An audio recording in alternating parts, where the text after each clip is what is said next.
Hello and welcome again to the Persuasion Lab podcast. I'm your host, Moeed Amin. The goal for the show is to give you cutting edge principles and tactics, tools, strategies to improve your persuasion skills. And we often invite people who are some of the most experienced and also well-versed and researched in the field of persuasion and sales as a profession. So today's guest is a marketing professional who has kind of helps B2B companies give their prospects a better buying experience. She's held various directorship roles, including chief of staff, and she's currently the head of growth and operations for Navattic. Now, Navattic help companies create interactive product demos that they use to improve the buying experience.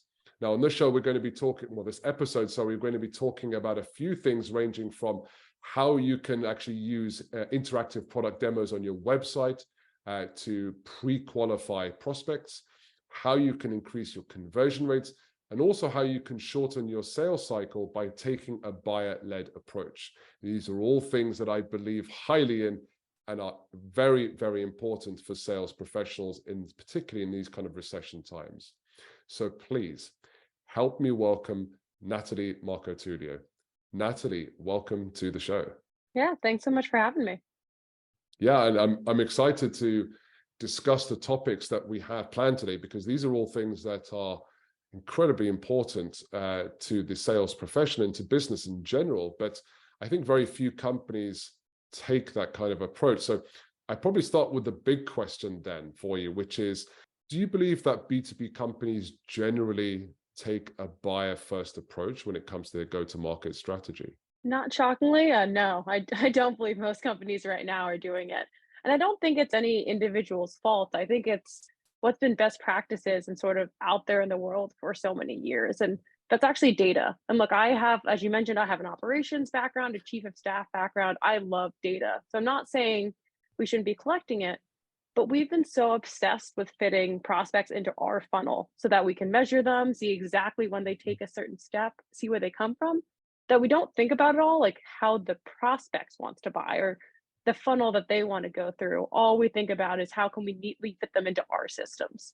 But why is that so surprising? Because it's not as if there's a lack of information about at least a framework for understanding the buyer's journey or a typical buyer's journey.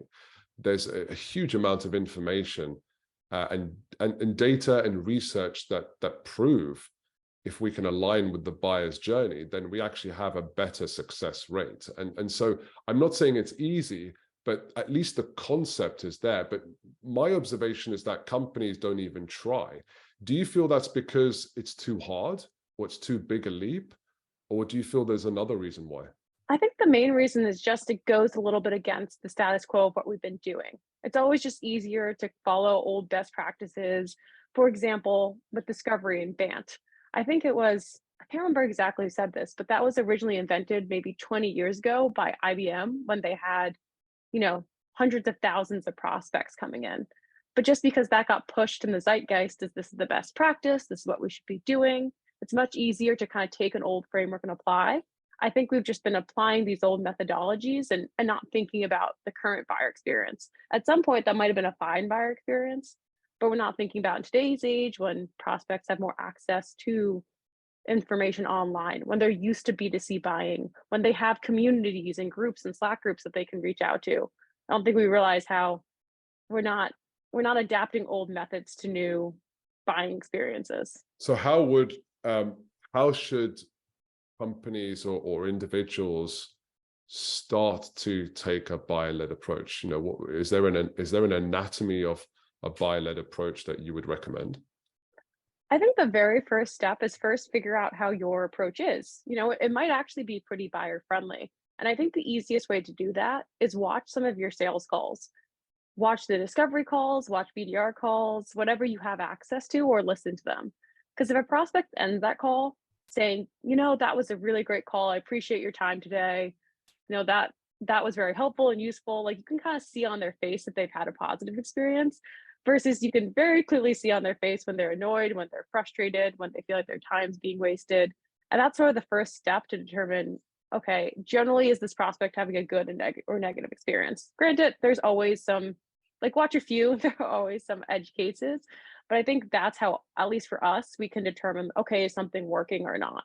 Are we getting positive feedback? Because what you described there is more results based, right? If we see those results, then we're most likely having a buyer-led experience. So how should companies, what are some of the easy ways that companies or even sales professionals can start to consider and plan and use a buyer-led approach? Are there some kind of core 3 to 5 things that you should always look at, and those things will be 80% of the way there? I think the core to a buyer-led approach is really just, I know I mentioned before listening to prospects, but hearing the things that they continuously ask for, right? In the first call, they're constantly asking for information about this feature, or if they want to know earlier, like what's it like to use your product, just listen to those calls and then start acting, pulling those things like earlier in the journey. So it's not necessarily like a framework to say like, here's how to become buyer led, because it really depends on your prospect and on their experience. But the number one thing is just start listening to them, see where they're seem frustrated, see what information that's constantly coming up over and over again. For us, for example, we have a little form right before that's asking like, how did you hear about us? How do you want to get involved? And we had a lot of people who said, I just want to get hands on.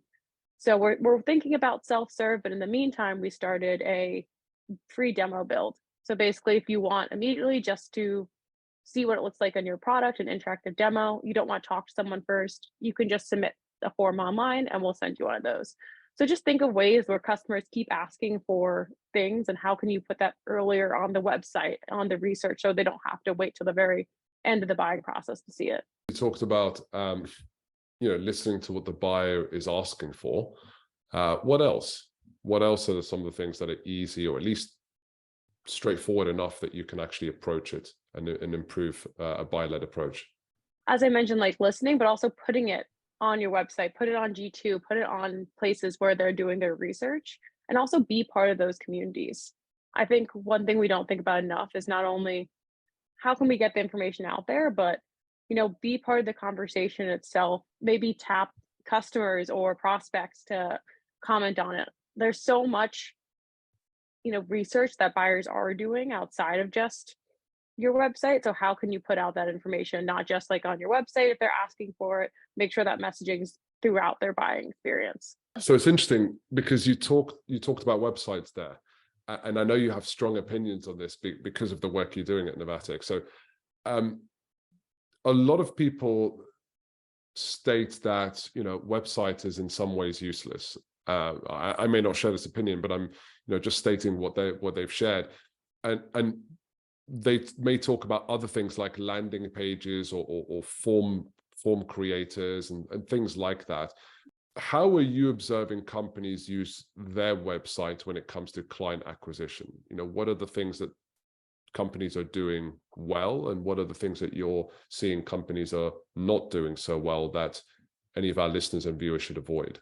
I think a really good website should almost replace that first need for a high level overview demo. So that website should qualify prospects for yourselves. And that's what we're seeing our top customers doing. One of the ways is through interactive product demos, and I'll touch on that in a bit. But the best website should have enough product information, should be so clear about who you're selling to, that if you're a prospect, you should go to the website and say, oh, this is a fit for me or not.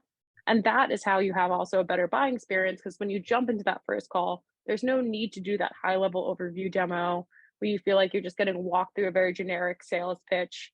Instead, you can really dive right into the personalization, into the discovery, figuring out what exactly they want to see. So I'd argue websites are incredibly helpful done right, because it can help cut your sales cycle if you don't need to do those high level overviews. That is interesting.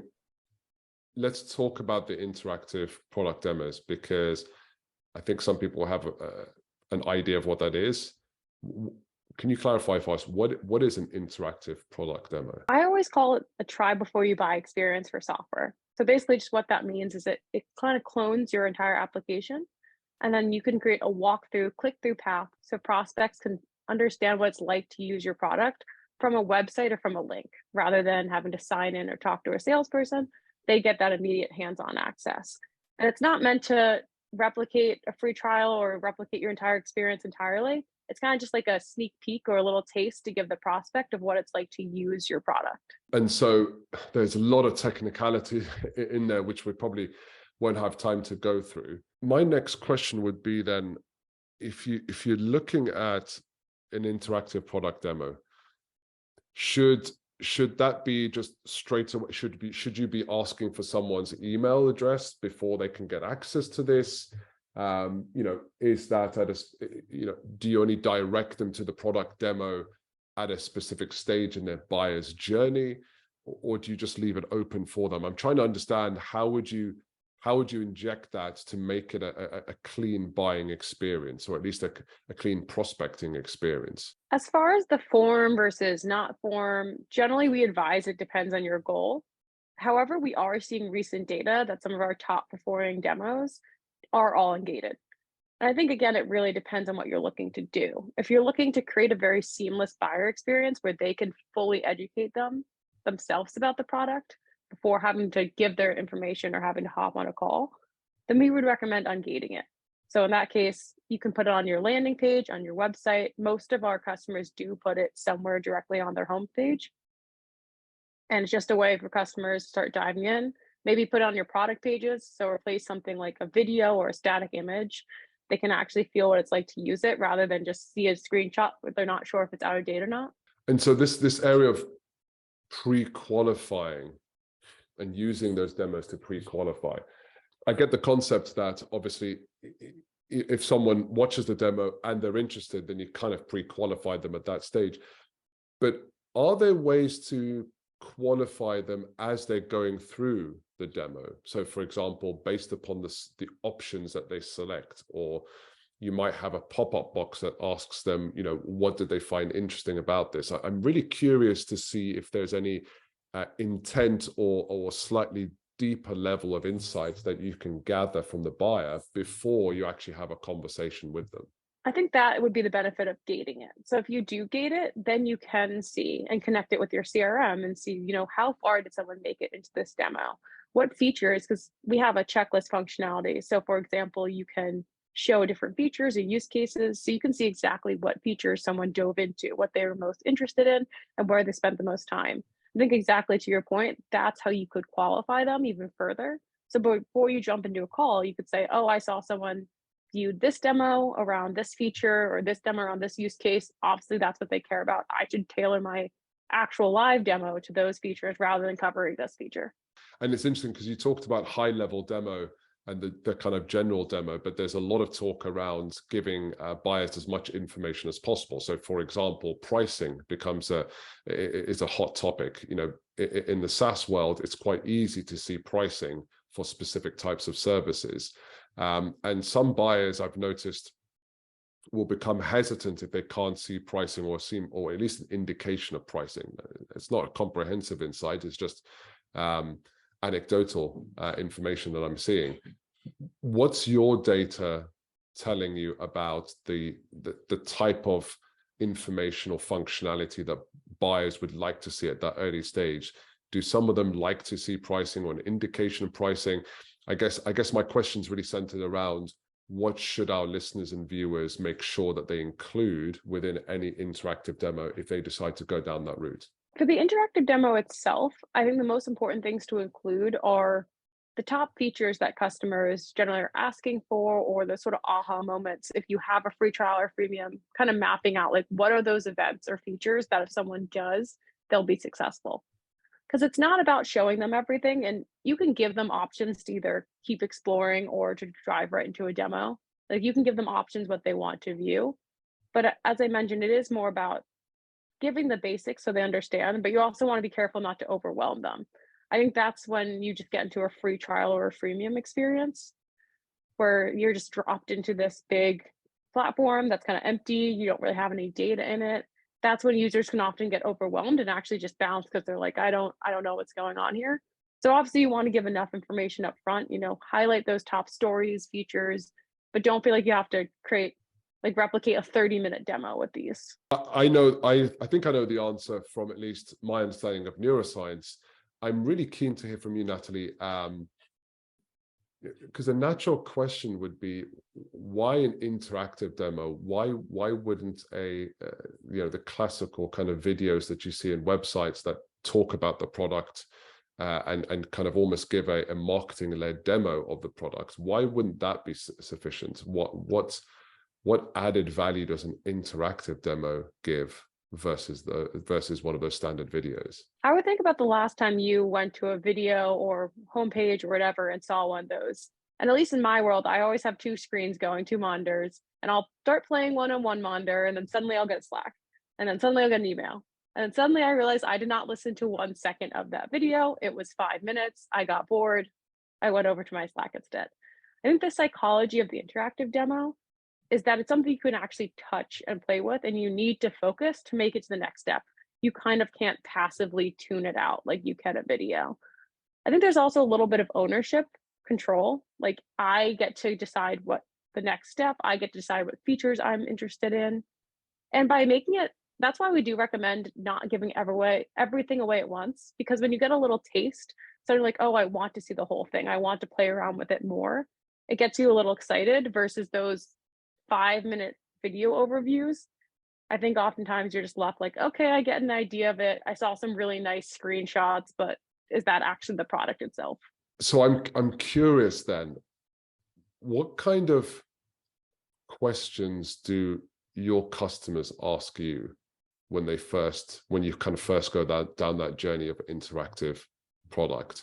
Because for example, when I spoke to someone about this a while ago, and this probably says something about his mindset, but he immediately went to the risk mode and said, well, if I put that up on the website for everyone to see, then my competitors can get a much better access to what we have, rather than being able to gate it through qualifying questions over a phone call, etc., to make sure that there isn't any funny business. Now, maybe he has a limiting mindset there, but I'm just wondering at the types of hesitations or questions that you've seen your clients ask you when they first kind of go down this journey with you. It's funny, when I first started about a year and a half ago, I heard that question so much more. I heard a lot of our prospects asking, what if our competitors can see it? What if, what if suddenly people don't want to join a sales call because they already got a taste of it?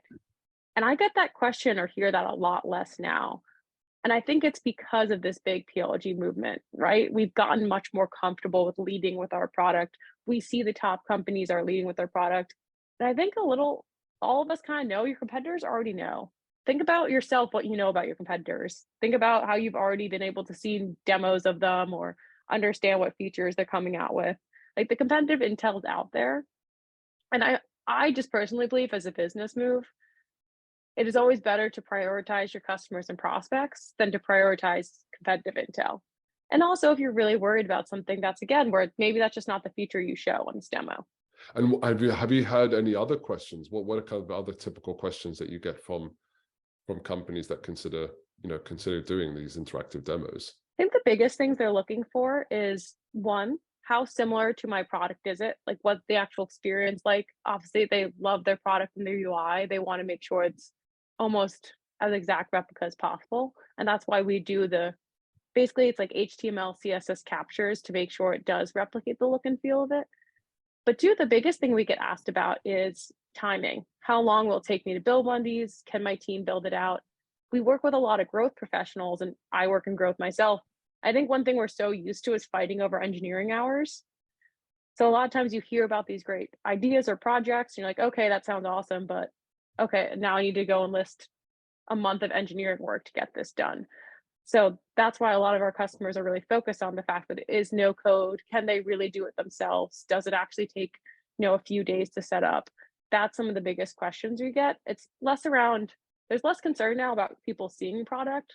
It's more concerns now around, okay, this sounds cool. How long is this project going to take? I think we've all been burned by hearing about some cool software that then takes months to implement. And you mentioned something earlier, PLG, or product-led growth. Now, for hardcore sales professionals out there, that sounds too close like being an order taker. And I think a lot of us shy away from leading with the product, because what we should be leading with is the buyer and their outcomes, and creating a solution and almost morphing how we describe the product to fit with that language.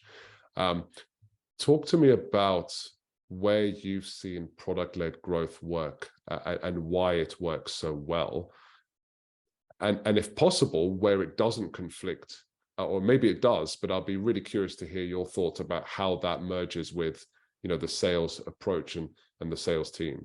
Companies who are doing PLG right should think of it not as replacing part of the buyer journey, because I do think a lot of companies do think about it there. It just should be additional data. So rather than feeling like that first call, you're going in entirely blind, if they did a free trial already, similar to what I was talking about with an interactive product demo, what features they're interested in, what their pain points are a little bit, why they're exploring your product. So that first call, actually, it should be the opposite, if done correctly, of an order taker, because you should have more information about them. You should be able to deep dive fully into what they're looking for and kind of go into the specifics rather than that high level overview. That being said, I think where it's done wrong is when less of an order taker, but more of a support rep. And I've seen this before, where if you don't have a very intuitive free trial freemium motion, suddenly your sales team is just the support team, because everyone that you get on the phone with is just asking, well, how do I import my information, or how do I do this thing? So that's why it's super important to have a very seamless sign-up experience, have a very easy onboarding trial process. And that's part of the reason we have some customers adopt interactive demos, because they're finding their product is just too complex for a free trial or freemium. And they either want to give some information before the free trial, or they want to replace it altogether. So I'm curious then, what types of products do you see interactive demos working well? Is there a type of complexity? So for example, my initial instinct was thinking, particularly those businesses where they have pretty complex products that are quite embedded within the systems of their clients. We're talking hundreds of thousands of dollars rather than tens of thousands. And it's quite difficult. Sometimes those buyers would love to get a taster of that product, even though it's quite complex, just to understand what they're getting into. Versus maybe a less complex product that actually you can see online, you can see the pricing, and everything's quite transparent as it is. So I'm curious to hear from you. Have you seen any data around the types of products that lends really well to interactive product demos and helping buyers kind of pre-qualify themselves before they go down the journey? I'd say it's actually somewhere in between those two you just described. So if it's something like Slack, right? If it's super simple, easy to set up, that could probably just be a free trial motion. You don't need an interactive product demo to show it. The user can do it on their own. On the flip side, if you have a really, really complex enterprise product, it can work for some parts of it, but you have to make sure you're very conscious about paring down the product and not showing everything. So our sweet spot is really that like growth Series C to Series E, let's say, companies that have product market fit, know that their product is in a good spot, right? Like you want to make sure you have good UI and UX before creating these, and really are at a point where they're getting enough volume where they want to start giving some information before, qualifying a little bit before. And I also think companies where there's a little bit of friction in the sign up process if they want to do a free trial. So for example, fintech, usually you have to enter in bank information, credit card information. Not everyone's super comfortable with doing that on a free trial. Or security, you might have to connect with really important applications, or you might just not feel comfortable setting it all up. Or maybe even, we see this a lot too, the buyer might not be the admin. So if you're going to buy a product and you have to have admin access to everything to set up the free trial, you're just not going to do that. So I think those products that do have some complexity to them are a little hard to show value just immediately out of the gate, like something like Slack, but are still, in a good spot, still aren't too complex and confusing where it overwhelms them. Okay. So I'm curious then, what numbers are we talking about here? Because you've shared with me prior to the recording of the session that there were obviously having the right buyer-led approach, talking about things like, although it's not the only tool, but interactive product demos, etc. But having that buyer-led approach actually has measurable outcomes that we're seeing. What are you seeing through your own data when it comes to things like shortening of sales cycle, conversion rates, things like that? Are there some clear numbers that you're seeing when it comes to a buyer-led approach? We're seeing on average around 2 to 3x in website conversion rates. So if you put this on your website, increase in either, whether it's a free trial or it's book a demo, we have both PLG and traditional sales-led companies using it. And across the board, we generally see an increase of conversions. We're collecting a lot of data right now internally on how these interactive demos perform. And we see that for the CTAs within the demo themselves, because you can embed CTAs, about a 15% conversion rate for our highest performing demos. So I think about that compared to like an ad campaign I have where a 1% conversion rate is like an exciting day. And that was really cool to see. Not only are people interacting with these interactive demos, but are converting directly off them. As far as the sales cycle, we have seen, as I mentioned before, you can really eliminate that high level demo. So we've seen customers just cut their sales cycle in half because they aren't having to go through that. Think about how long it takes sometimes to schedule that first discovery call, schedule that first intro level demo, then finally get into the detailed demo. And I'm not saying don't do discovery, but the point is automate as much of that as you can, and then dive into the things that you need to be face-to-face to talk about on the call. Let me see if I've got this right. So 2 to 3x in terms of conversion rates. And you said something like 15%, right? Conversion rate. Is that correct? Yeah. So 2 to 3x on your entire website, because a lot of times customers will embed these on a landing page. And we've seen the entire website overall conversion, whether that CTA is again, do a free trial or talk to sales. That's where we see the 2 to 3x. And then within the actual demo itself, about 15% of anyone who goes to the demo ends up converting for our top performing demos. Those are pretty cool numbers, I have to say. And my natural, and I'm always putting myself in the mind of a skeptical buyer. When they hear those kind of numbers, I would guess that some buyers or some people would be quite skeptical of that and say, well, that won't work in my industry, that my industry is unique, which we hear quite a lot. And you talked about you have companies that have a PLG approach versus a traditional sales. What about across industries? I mean, do you have a few select types of industries that this works well with, or are you seeing this across the board? As I mentioned, I think the industries like fintech, security, martech, sales tech, like anything that is a bit more complex are the ones that tend to work the best. And generally, if you're a SaaS product, right? Like if your main thing to show is a software, that's what does best. But I always say, if you're skeptical about it, if you don't know, A/B test it. Like I'm in growth. I'm not going to promise you that it's 100% going to work for every industry, every landing page, every scenario. But might as well be worth, if you have a product video especially, test it against that. We've seen customers have an 100% increase in free trial conversions when A/B testing against a product video directly. So if you're skeptical, it would be, a 2-week long experiment. It's easy to just swap out because if you already have a video somewhere, and then you can see for yourself whether your audience engages with it. So that's really interesting, because I've not really thought of interactive product demos. I thought of interactive products themselves. And so there are some training programs, for example, where you can actually ask the trainee, what path would you like to take, and what did you get out of this, for example. But I never really considered it as a product, as an interactive product demo. And so this is, and how long have you been doing this for now? We've been around for about 2.5 years. And I'd say the market as a whole has been around for about 2.5 years. It's a very interesting space. Usually when you're doing a startup, it's you versus an incumbent or a big old school player. But really a lot of us sort of had this idea around the same time and have come up together. So it's been really fascinating to watch. When I first started, almost no one knew what an interactive demo was, to now going on LinkedIn and seeing customers talking about it or people mentioning it or all the different ways it's popped up. It's been definitely one of the fastest growing industries I've been part of. That's so interesting. And so there's one question I want to circle back to, Natalie, which is, I'm curious as to the profile of someone that would be open to, clicking on an interactive demo.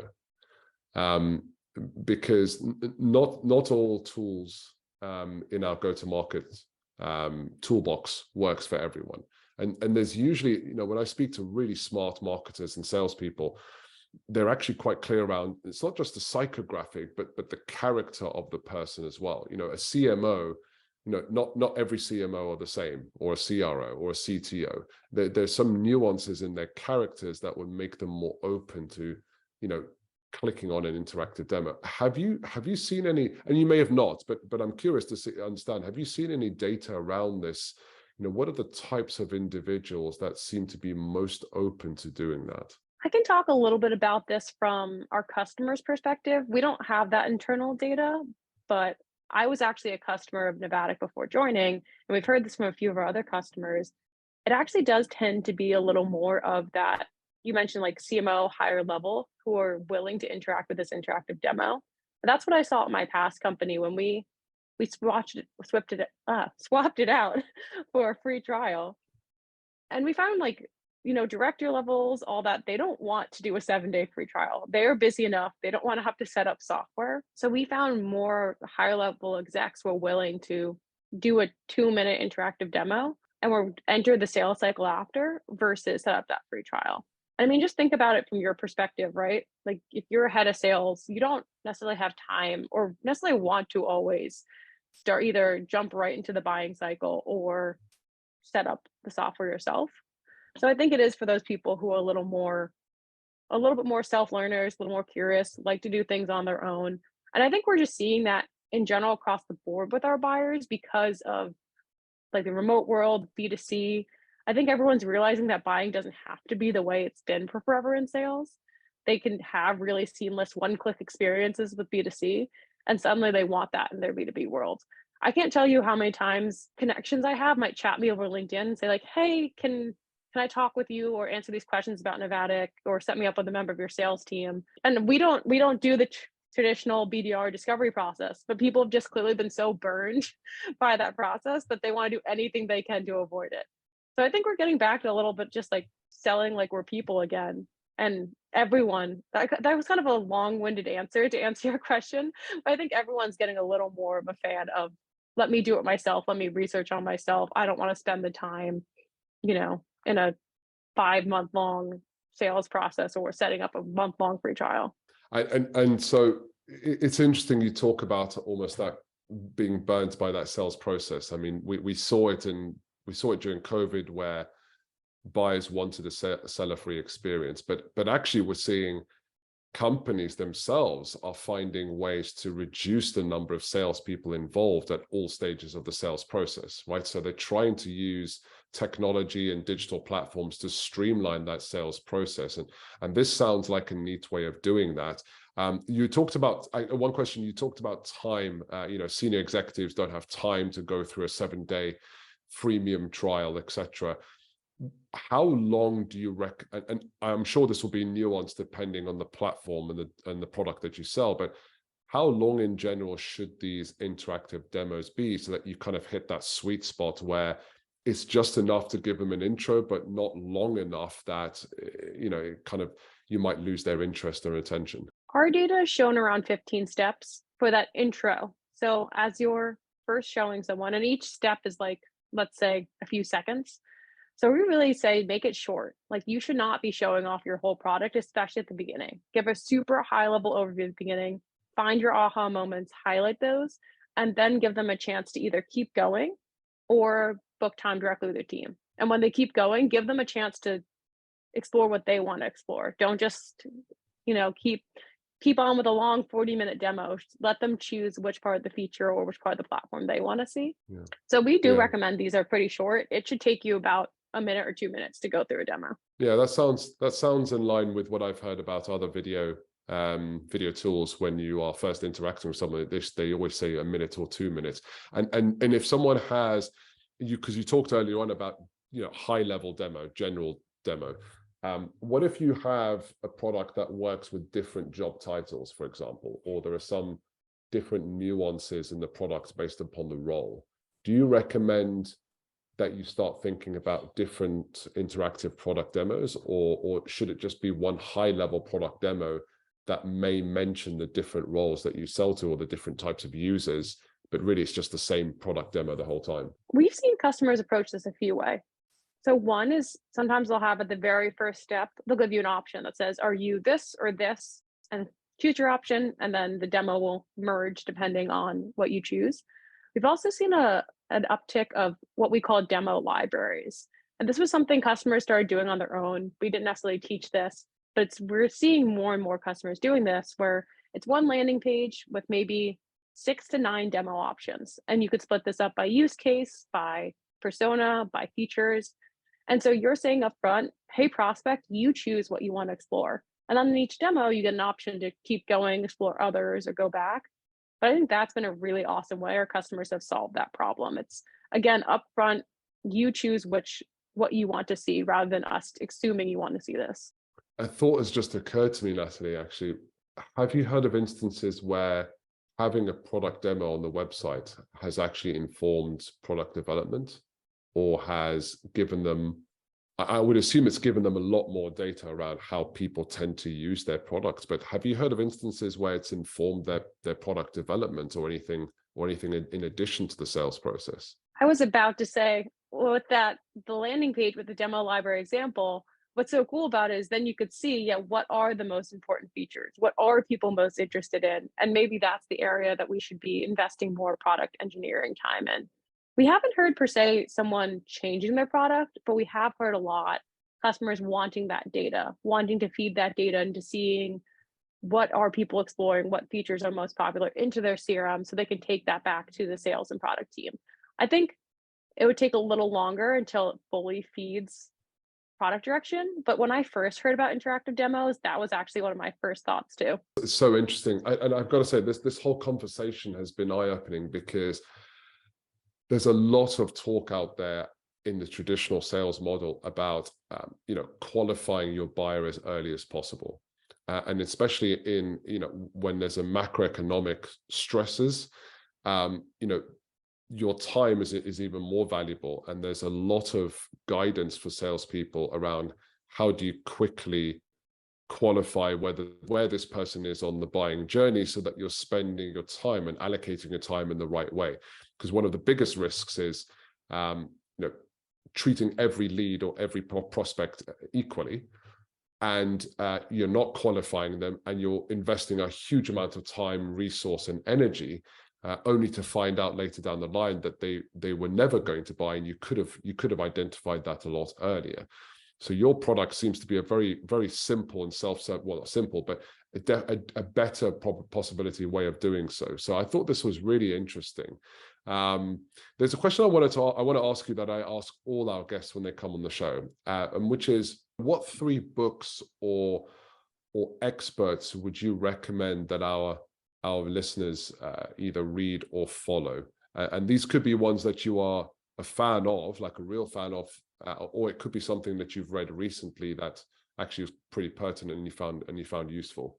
What would you recommend? I'm going to go with experts, because I admittedly have not read a business book in a little while, and sometimes I like reading them to get perspective, but I can get frustrated by how prescriptive they can be. It's like, this is the right way, this is the wrong way. And think, similar to what I was saying before, you never know if it's going to work for your industry or not. Test it, see if it works, but I don't love the definitiveness. So I personally get most of my information off LinkedIn these days, admittedly. I'll share some experts that I love who also talk about this idea of like a better buying experience. One is Andrew Kaplan. He is absolutely awesome in all things growth, or how do you get value to your users earlier on. It is a little more growth marketing, but I still think anyone can benefit from learning, just like, how do you give that better user experience? How do you make sure your users, your prospects are getting value immediately? Another one who I love is Saad Khan, who's ex-business development at Dooley. And I mean, I think we can all say, like, Dooley has an amazing job at creating a brand, a buyer experience, just something like a brand that people want to interact with. And I think that's when you create a great buying experience as well. Should have said this up top, but you created a great buying experience and people want to interact with your brand and have a positive brand association, really. My last one I'll say, also in the growth space, is Brendan Hufford. he also again talks about like quick ways that you can drive growth, especially right now. He's been giving a lot of really great examples of how can you drive like quick experiments and things you can do when you might have less budget, when you might have less time, when you need to make a big last end of year impact. So those are some I've learned a lot from the three of them. I recommend checking them out. Yeah, those were great recommendations, Natalie. Thank you for sharing those. How can our viewers and listeners learn more, well, get in contact with you and learn more about what you're doing in Navattic? Not surprisingly, LinkedIn. I'm on LinkedIn. I try to post interesting information around whether growth strategies, buying journey, or interactive demos. And then if you're interested in learning more about Navattic, you can go to our website. We have an interactive demo of Navattic on our platform. It's very meta, an interactive demo of an interactive demo platform. But you should get some more information there. So Natalie, thank you very much for taking the time and joining us and kind of generously sharing your perspective. I thought this was really fascinating, particularly around the buyer-led approach, why it's tough to, why some people are unable to or find it difficult to take that buyer-led approach. And we talked a lot around the interactive demos, which I found really, really fascinating, and I learned a ton. So thank you again for coming on the show. Appreciate you having me. Yeah, so this is so great. This is Mauid Amin signing out. If any of our viewers and listeners would like to learn more around the neuroscience of sales and the process for that, or even if you'd like to learn, what were the results from my 428 interviews with B2B buyers across the last 15 years, what turned them away versus turned them towards salespeople and their approach, do contact me, link in the show notes below.